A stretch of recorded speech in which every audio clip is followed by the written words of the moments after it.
Patience ठेवून तुम्ही वाट पाहत आहात ते आपले तालुक्याचे लोकप्रिय आमदार माननीय गोपीचंदजी पडळकर साहेब, विधानसभा सदस्य यांना मी विनंती करतो की आपण उपस्थित शेतकऱ्यांना मांडा.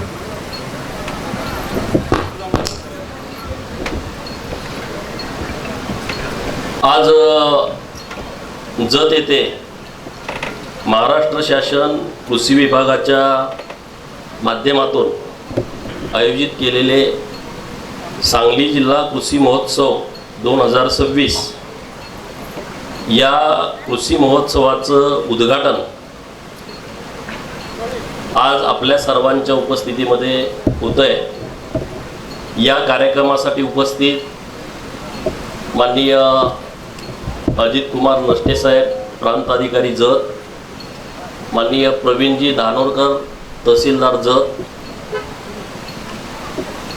माननीय जिल्हा कृषी अधिकारी कुंभार साहेब, उपविभागीय कृषी अधिकारी माननीय श्रीखंडे साहेब, तालुका कृषी अधिकारी माननीय कदम साहेब, व्यासपीठावरती उपस्थित जत शहराचे उपनगराध्यक्ष माननीय विक्रम ताडदादा, जिल्हा परिषदचे सदस्य माननीय सरदार पाटील, जिल्हा परिषद सदस्य माननीय रमेश देवर्सी आणि तालुक्याचे भाजपाचे अध्यक्ष, जिल्हा परिषदचे सदस्य माननीय डॉक्टर खिलारे साहेब,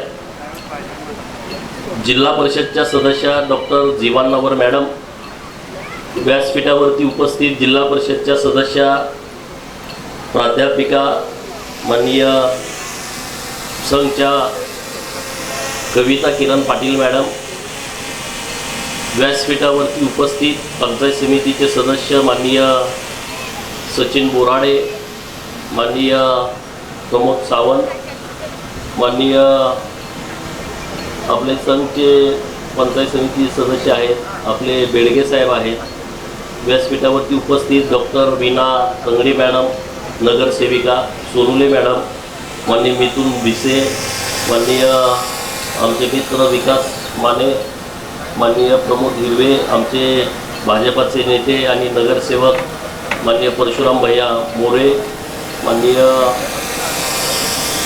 व्यासपीठावरती डॉक्टर जीवननावर साहेब उपस्थित आहेत, आमचे मित्र दिगुदादा चव्हाण आहेत, आपले चव्हाण साहेब दरीवडची पंचायत समिती गणाचे नवीन सदस्य म्हणून निवडून आलेले आहेत, माननीय शशिकांत पाटील आहेत, व्यासपीठावरील सर्व आमचे बेट्याचे उपविभागीय अधिकारी कृषीचे ते इथं आवर्जून उपस्थित आहेत.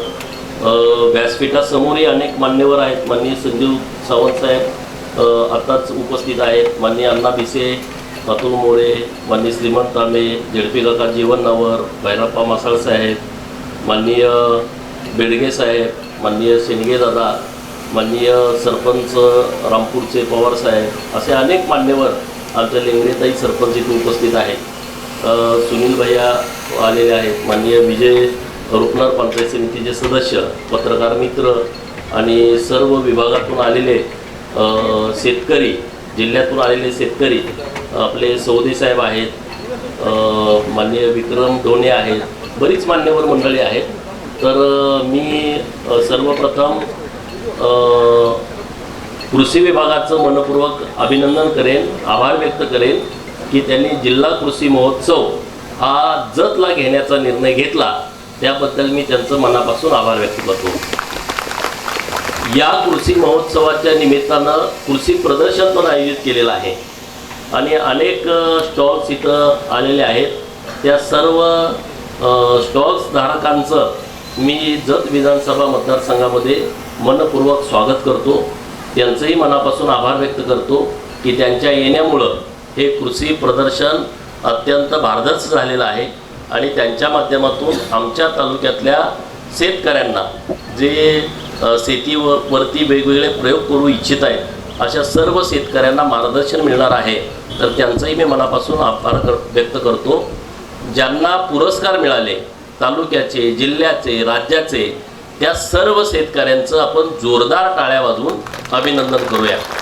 खरं तर कौतुक वाटतंय की सांगली जिल्ह्यामध्ये जेवढे पुरस्कार मिळाले त्यातले 40% पुरस्कार हे आपल्या जतलाच मिळालेले आहेत आणि त्यामुळं जतच्या शेतकऱ्यांचं मनापासून आभार काही लोकांना वाटते जतला नुसताच दुष्काळ आहे, त्या लोकांना खरं तर ही चपराक आहे की दुष्काळात सुद्धा क्रांती करणारे आम्ही लोक आहोत.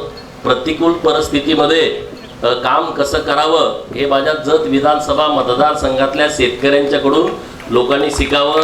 कवठेमंकाळचे काही शेतकरी आहेत, त्यांनाही मोठ्या प्रमाणामध्ये बक्षिसं मिळालेले आहेत. जिल्ह्यातल्या अन्य भागातून काही शेतकरी आलेले आहेत.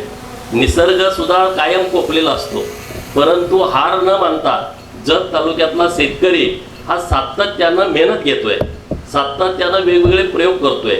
मी आता बक्षीस वितरण करताना बघितलं, शेगावचे शेतकरी आहेत, बनाडीचे शेतकरी आहेत, दुळकरवाडीचे शेतकरी आहेत, माडगाळचे शेतकरी आहेत, बिळूरचे शेतकरी आहेत, वेगवेगळ्या भागातले प्रतापपूरमधले शेतकरी आहेत. म्हणजे सर्व भागातून इथं शेतकरी आलेले आहेत आणि त्यांनी वेगवेगळे प्रयोग केले. कुणी बाजरी, कुणी ज्वारी, कुणी उडीदमध्ये, कुणी द्राक्षेमध्ये, कुणी डाळिंबामध्ये नवीन नवीन टेक्नॉलॉजी वापरून नवीन नवीन प्रयोग करून त्यांनी उत्पादनामध्ये वाढ घेतलेली आहे. आणि अशा शेतकऱ्यांचा सन्मान सरकारनं केला आहे, अशा शेतकऱ्यांचा सन्मान कृषी विभागाने केला आहे आणि त्यांचा एकत्रितपणे सन्मान आज या कृषी महोत्सव कार्यक्रमामध्ये होतोय. खरं तर आता परिस्थिती पूर्णपणे बदलती आहे. निसर्गाचं सुद्धा आता पहिल्यासारखं राहिलं नाही. 27 नक्षत्राला काय होणार हे आमच्या आजीला माहीत होतं. आता इथं शेणगे दादा आहेत बेळीर, त्यांच्या काळामध्ये कुठल्या तारखेला पाऊस पडणार हे घरातली जुनी जाणती लोक सांगत होती. या तारखेला पाऊस पडणार म्हणजे पडणार, या तारखेला वादळ येणार म्हणजे येणार, या तारखेला थंडी चालू झाली का हे अगोदर सांगायचे. कडाक्याची थंडी कधी आहे, कडक उन्हाळा कधी पडणार, भुरभुर पाऊस कधी पडणार आहे, मुसळधार पाऊस कधी पडणार आहे, सोसाट्याचा वारा कधी येणार आहे, वारा आणि पाऊस एकत्रित कधी येणार आहे, घराचे पत्रे उडतील असा वारा कधी येणार आहे, हे जुनी लोक सांगत होती. कारण ते नक्षत्रावरती सगळा निसर्ग चालत होता. कुठल्या नक्षत्राला काय होणार हे आपल्या लोकांना माहीत होतं. आता 2च नक्षत्र आहेत, एक ढगफुटी आणि दुसरा कडक दुष्काळ.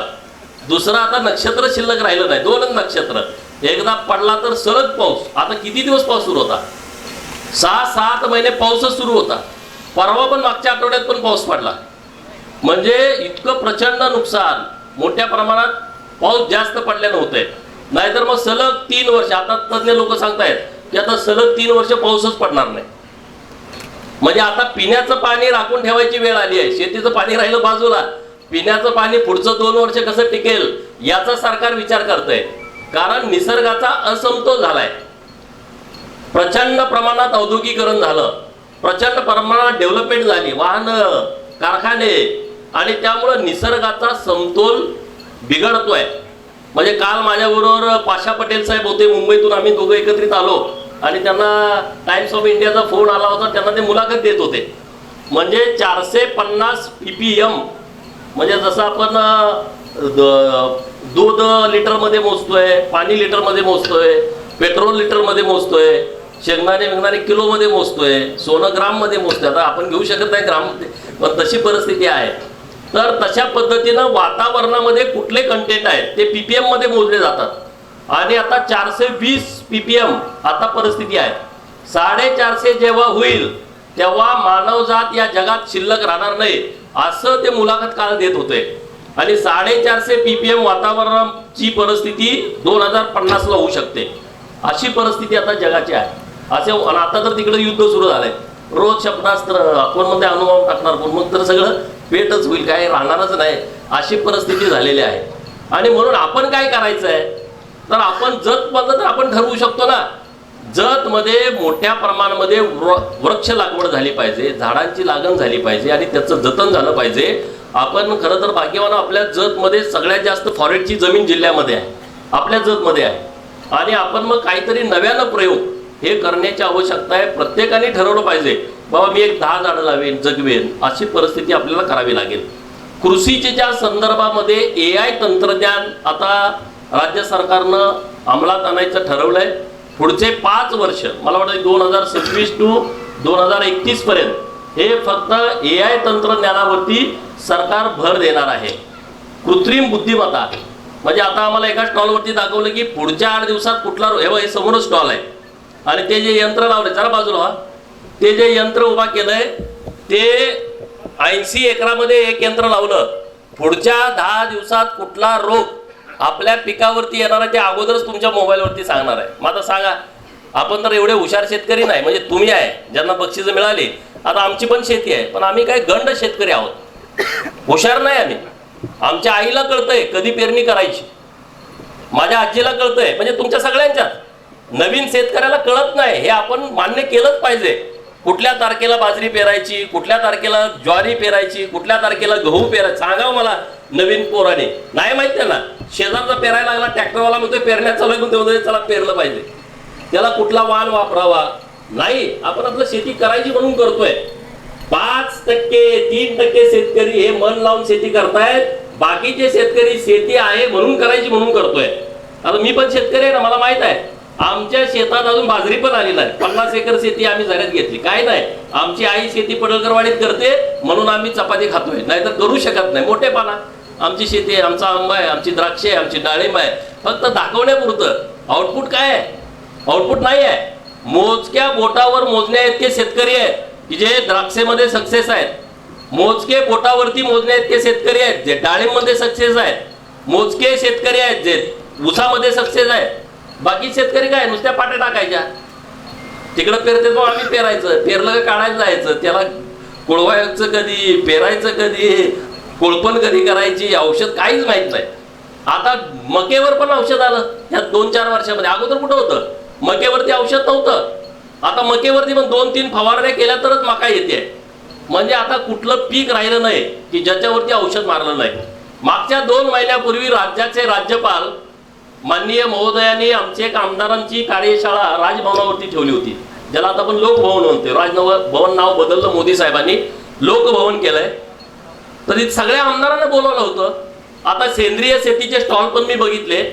त्याच्या पुढे जाऊन नैसर्गिक शेती या संदर्भामधला अभ्यास खरं तर शेतकऱ्यांनी करण्याची आवश्यकता आहे आणि तो अभ्यास करावा. त्यांचं भाषण तुम्ही ऐका. जे सगळे शेतकरी आहेत जे नवीन नवीन प्रयोग करू पाहतायत त्या शेतकऱ्यांना माझी विनंती आहे की तुम्ही राज्यपाल महोदयांचं भाषण तुम्ही ऐका.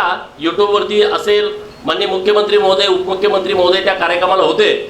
ते स्वतः करतात शेती 250 एकरामध्ये. हरियाणामध्ये त्यांचं शेती आहे 2-2.5 एकर आणि तिथं ते सगळे प्रयोग करतात. आपले सगळे कृषीचे अधिकारी आहेत, त्यांनी पण ते भाषण ऐकलं पाहिजे आणि तशा पद्धतीनं नवीन काय करता येते का त्याचा प्रयत्न आपण सगळ्यांनी केला पाहिजे. कारण आता जे शेतामध्ये जेवढे आपण रासायनिक खतं वापरतोय त्याच्यामुळं शेती नापीक झालेली आहे. मला आनंद आला कोळगिरीला आमच्या आता इथं ज्यांचं आम्ही जिथं भेट दिली तिथं त्यांनी माती परीक्षण केंद्र त्यांनी काढलेलं आहे. रोज 20, 25, 30 शेतकरी त्यांच्याकडे येत आहेत. म्हणजे आपल्या जतमधला शेतकरी नवीन नवीन प्रयोग करतोय याचा मनस्वी आनंद लोकप्रतिनिधी म्हणून मला आहे आणि आपल्या सर्वांनाच असायला पाहिजे. नवीन नवीन काहीतरी प्रयोग सुरू आहेत. आता पाण्याच्या बाबतीमध्ये तर आता खूप चांगल्या पद्धतीचं नियोजन करणं गरजेचं आहे. आता परत दुष्काळाची परिस्थिती निर्माण होते. जिथं मैशाळचं पाणी आलंय तिथल्या शेतकऱ्यांनी पाण्याचा वापर योग्य केला पाहिजे. जिथं पाणी आलं नाही त्यांना डिसेंबरमध्ये आम्ही पाणी देण्याचं आश्वासन दिलंय आणि आनंदाची बाब आहे कालच 389 कोटी रुपये हे नाबार्डमधून आणि बाकीचे एक 41 कोटी रुपये असे एक 434 कोटीपर्यंत मागं पुढं आकडा असेल असा निधी कालच अर्थसंकल्प सादर माननीय मुख्यमंत्री महोदयांनी केलाय आणि ते विस्तारित मैशाळ योजनेच्यासाठी जवळपास 434 कोटी रुपयाचा निधी काल सरकारने आपल्याला उपलब्ध करून दिलाय. PWDचे जे रस्ते आहेत त्यांना 31 कोटी रुपयाचा निधी काल राज्य सरकारने दिलेला आहे. वेगळा वेगळा निधी पुढच्या 8 दिवसामध्ये सगळ्या. आता काल मी सरकारचं अभिनंदन करेल. टप्पा क्रमांक 1 10,000 किलोमीटर मुख्यमंत्री ग्राम सडक योजना.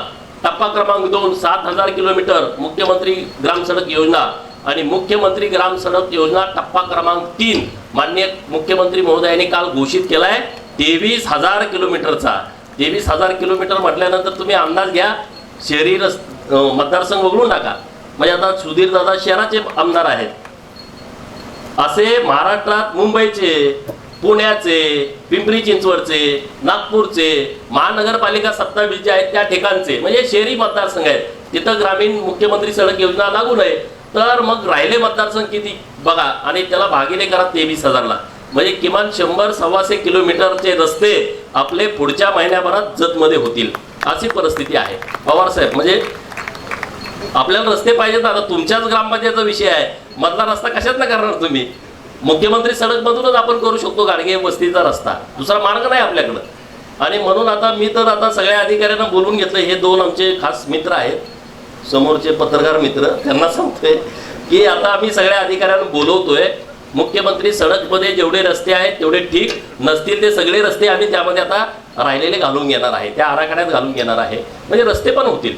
कृषीच्या बाबतीमध्ये 2-3 विषय खूप महत्त्वाचे झालेत. उमेदचे स्टॉल मी आता बघितले, बचत गटाचे, महिला बचत गटाचे.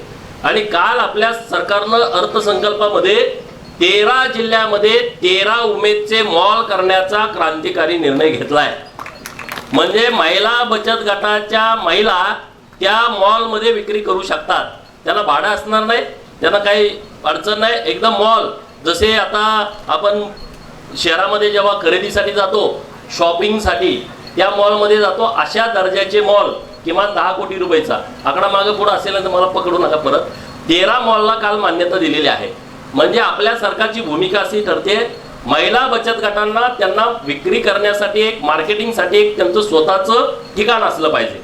आता आम्ही मागणी सरकारला अशी करतोय, शेतकऱ्यांच्यासाठी सुद्धा विक्री करण्याची अशी ठिकाणं असली पाहिजेत. आता मला काल एक शेती तज्ञ पाटील म्हणून भेटले संभाजीनगरचे, आणि मी आता त्यांना आणि बोलवलंय उद्या परवा. मी त्यांच्याकडून डिटेल माहिती घ्यायला लागलोय. गेल्या वर्षी त्यांनी ऑनलाईन आंब्यांची विक्री केली, ऑनलाईन. आणि माझ्या आटपाडी तालुक्यातला घरनिकी गावचा शेतकरी आहे, कदम साहेबांना माहीत असेल, डिसले म्हणून, त्यांनी 17 टन आंबा ऑनलाईन विक्री केला. मार्केटमध्ये व्यापारी जे आले ते त्यांना म्हणत होते 40 रुपये किलोनं आम्हाला आंबा द्या, त्यांनी विकला 300 रुपये किलोनं. आता आमचे पंचायत समिती सदस्य नवीन झाले, दादासाहेब मोठे, त्यांनी गेल्या वर्षी त्यांच्या शेतातला आंबा पुण्याला जाऊन विकला. ती लोक आता फोन आंबा आला गेलाय, आंबा आला गेलाय. त्यांच्याकडे जेवढा होता त्यांनी विकला. ती पिकवायची पद्धत पण त्यांनी नवीन डेव्हलप केली आहे. आता हे केमिकल टाकून पिकवतात तसं नाही, नवीन पद्धतीनं पिकवण्याची जी सिस्टीम आलेली आहे, टेम्परेचर मेंटेन करून. आणि त्याची पण मी आता मागणी करणार आहे की त्यासाठी पण अनुदान दिलं पाहिजे. तर असे नवीन प्रयोग शेतकऱ्यांनी करण्याची आवश्यकता आहे आणि ते तुम्ही करावं. मी परवा सभागृहात पण ही मागणी केली की आंतरराष्ट्रीय जे कृषी प्रदर्शन होतात त्यामध्ये आपल्या महाराष्ट्राचं स्थान मजबूत असलं पाहिजे आणि त्यासाठी कृषी विभागानं वेगळा वेगळा प्रयोग केला पाहिजे. मला वाटतं आता तुम्हाला सगळ्यांना एकच फोन नंबर द्यायचं सरकारनं निर्णय घेतलाय कृषी विभागाला, नाहीतर कुठला कृषी अधिकारी कुठं गेला कळतच नाही. आता माझ्या मोबाईलमध्ये एवढे तहसीलदारांचे नंबर आहेत, कुठला तहसीलदार, अहो मी आता बदलून आलोय, मी आता रिटायर झालोय, DYSP ला फोन केले. सरकारनं सरसकट जे अधिकारी आहेत त्यांचा मोबाईल नंबर हा एकच ठेवला पाहिजे, जसं MSCB ला आहे 78 75 76 96 54 55 56 90. आपण ते एकच करू. परत तहसीलदार बदलले, सामान्य लोकांना माहीत होत नाही, लोकप्रतिनिधींना माहीत होईल, समजा त्यांना कळेल, परंतु सामान्य लोकांना कुठले अधिकारी कुठे गेले कळतच नाही. आणि म्हणून तो जो निर्णय कृषी विभागाने घेतलाय तो अत्यंत कौतुकास्पद आहे. आज मी जतच्या कृषी विभागाचं, सांगली कृषी विभागाचं मनापासून अभिनंदन करेन. 2000च्या वर अवजारांचं वाटप हे आज इथं केलेलं आहे, 2000च्या वर. आणि जवळपास 1100च्या वर ट्रॅक्टर नुसते जत तालुक्यात वाटलेले आहेत. 1100च्या वर ट्रॅक्टर मध्ये गहू काढायचं यंत्र आहे, दगड वेचायचं यंत्र आहे, ते तर अशी संख्या खूप आहे. असं जवळपास 2000च्या वर लोकांना सबसिडी ही जत तालुक्यातल्या लोकांना मिळालेली आहे. म्हणजे जिल्ह्यात जेवढे वाटलेत त्यातले 40% आपल्या नुसत्या जतलाच वाटलेले आहेत. म्हणजे कुंभार साहेबांचं पण अभिनंदन करतो, श्रीखंडे साहेबांचं करतो, कदम साहेबांचं करतो, त्यांच्या टीमचं करतो सगळ्या, की त्यांनी खूप चांगल्या पद्धतीनं आपल्या तालुक्यामध्ये काम केलेलं आहे. आता इथं आल्याच्या नंतर 50 एकर जागा आपली जत शहरामध्ये हार्ट ऑफ सिटी हे ठिकाण आहे. आणि मागं मी धनंजय मुंडे साहेब कृषी मंत्री असताना त्यांच्याकडे गेलो होतो की जतला कृषी महाविद्यालय द्या. ते म्हणजे 250 एकर जागा पाहिजे, देतो. आता परत आम्ही जागा शोधतोय, 250 एकर जागा कृषी विभागाची नाही, 50 एकर जागा आपली आहे. मी तुम्हाला विनंती करतो, आज उद्या तुम्ही जरा सर्च करा, 50 एकरामध्ये राज्य सरकारला काय करता येतंय ते तुम्ही मला 2 दिवसात सांगायचं. तुम्ही सांगितलं की मी तशा पद्धतीनं माननीय मुख्यमंत्री महोदयांच्याकडे जाणार, कृषी मंत्री महोदयांच्याकडे जाणार आणि त्यांना विनंती करणार की आमच्या जतला कृषी विभागाची 50 एकर जागा आहे आणि ती एकदम स्टँड लगत आहे, तर इथं एक चांगलं काहीतरी युनिट सरकारचं आम्हाला दिलं पाहिजे, अशी मागणी आपण सरकारकडे करूया. कारण इतकी मोठी जागा आहे, पडून आहे, त्याचा योग्य वापर होईल आणि आपल्या जतच्या मुलांना पण त्याचा चांगल्या पद्धतीचा फायदा होईल अशा पद्धतीचा प्रयत्न आपण सरकारच्या माध्यमातून करू. खूप चांगलं देखणं कृषी प्रदर्शन तुम्ही इथं आयोजित केलं आणि सगळ्या लोकांनी याला खूप मेहनत घेतली असते. एका दिवसात उभा राहत नाही. ज्यांनी मेहनत घेतली, मंडपवाल्यापासून, खुर्च्या टाकण्यापासून, कार्पेट टाकणाऱ्यापासून वरिष्ठ अधिकाऱ्यापर्यंत सगळ्यांचं मी आपल्या तालुक्याच्या वतीनं मनापासून आभार व्यक्त करतो. जिथं पाणी मिळालंय तिथं पाणी व्यवस्थित वापरा. जिथं मिळालं नाही तिथं डिसेंबरपर्यंत पाणी देण्याची व्यवस्था आम्ही करतोय. त्याच्यासाठी लागणारा सगळा निधी उपलब्ध केलेला आहे. राहिलेला निधी पण आम्ही टप्प्याटप्प्यानं उपलब्ध करू एवढंच या निमित्तानं सांगतो. परत एकदा कृषी पुरस्कार मिळालेल्या सर्व शेतकऱ्यांचं मी मनापासून अभिनंदन करतो आणि नवीन प्रयोग तुम्ही करा. राईबाई पोपळेताई आपल्या कशा त्यांच्याकडे सगळे वाहन आहेत. आता आमच्या लिंबाजी माळी सावकारांचे भाऊ आमचे सरपंच माडगावचे त्यांनी एक स्टॉल लावलाय. त्यांच्याकडे फक्त देशी वाहन आहेत आणि आता त्यांनी मला देशी वाहन परस बागेमध्ये लावायचा देशी वाहन त्यांनी आता मला दिलाय. तर ते आपण लावला पाहिजे. नाही आम्ही शेतकरी 10 एकराचे शेतकरी आणि दर बाजारात आपण जातो, वांग घ्या, बटाटा घ्या, विकत आणतोय. कसले मग आपण शेतकरी?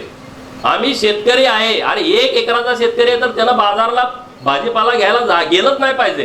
तेवढं तर आपल्या तिथं 4-5 वाकोरी तर लावले पाहिजेत का नाही? आपण लावत नाही, नुसते आळशीपणा. आता आपल्याकडं आंब्याचं प्रमाण खूप वाढलंय. मला वाटतंय कोकणातला जो आंबा आहे तो हापूस आहे. आपल्याकडे केसरचं प्रमाण आणि वेगवेगळे 12 प्रकारचे आंबे आपल्याकडे चालत आहेत.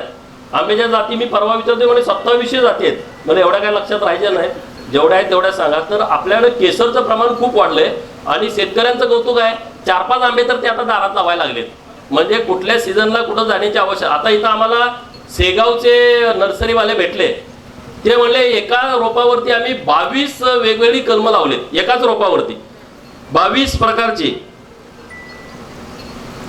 प्रकारची रोपं लावले, त्यांनी कलम केलेले. मी म्हणलं लावून द्या राव आम्हाला, म्हणजे एका झाडावरती सगळे फळं खाता येतील आपल्याला. सगळ्यांना ते चांगलं आहे सगळ्यांसाठी.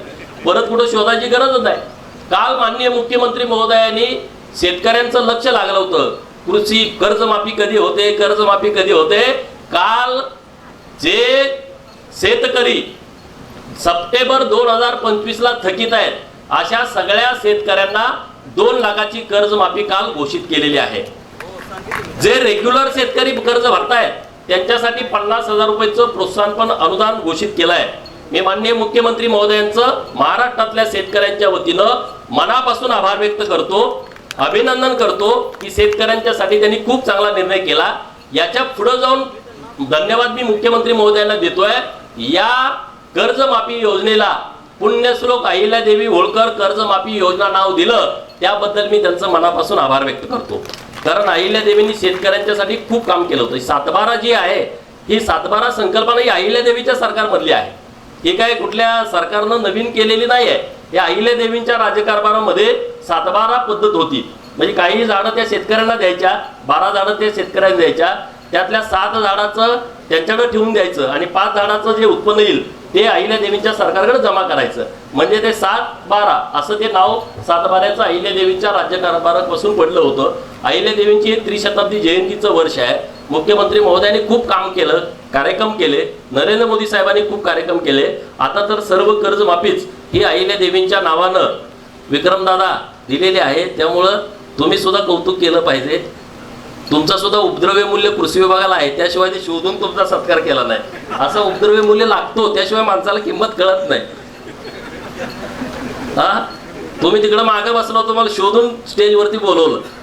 त्यांच्याकडे नवीन योजना आहेत. तर असं जे सरकारनं जे व्यवस्थितपणे काम केलंय तर त्याचंही आपण कौतुक केलं पाहिजे. आपल्या इथं जी 250 एकर जागा आहे जतमधून नागरला जाताना ही पशुसंवर्धन खात्याची आहे. आणि मी आता पाठपुरावा करतोय की पशुसंवर्धन महाविद्यालय जतला झालं पाहिजे, याचा मी पाठपुरावा करतोय. आता नागपूरला ते प्रकरण गेलंय.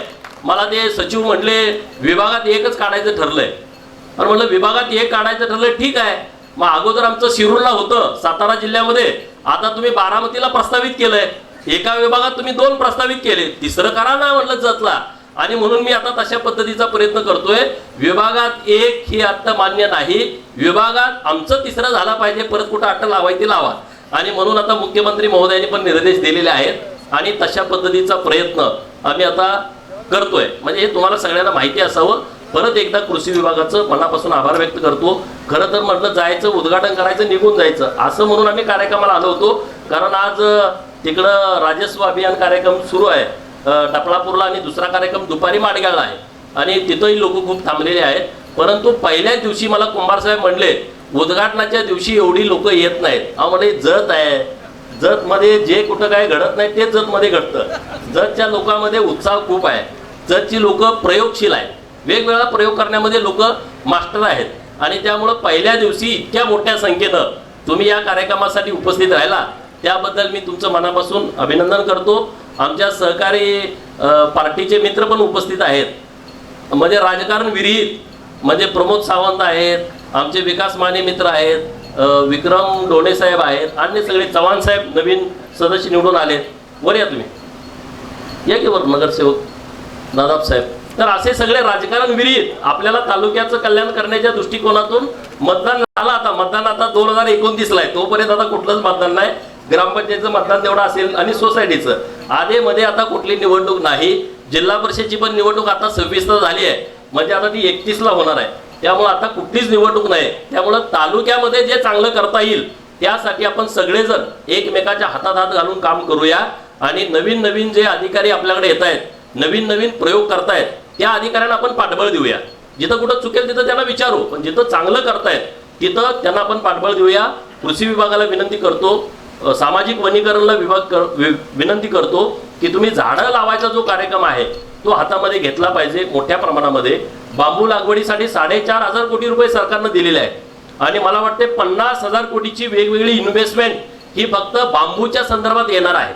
तर त्याचा उपयोग आपल्या जतला जर झाला तर त्याचा आपल्याला फायदा होईल. कारण आपल्याकडं नापीक जमिनीचं क्षेत्र जास्त आहे, मुरमाड जमीन, खडकाळ जमिनीचं क्षेत्र जास्त आहे आणि मग तिथं सरकारचं अनुदान घेऊन काही प्रयोग करता आले तर ते पण आपण करूया. एवढंच या निमित्तानं बोलतो. आम्हाला बोलवलं त्याबद्दल धन्यवाद.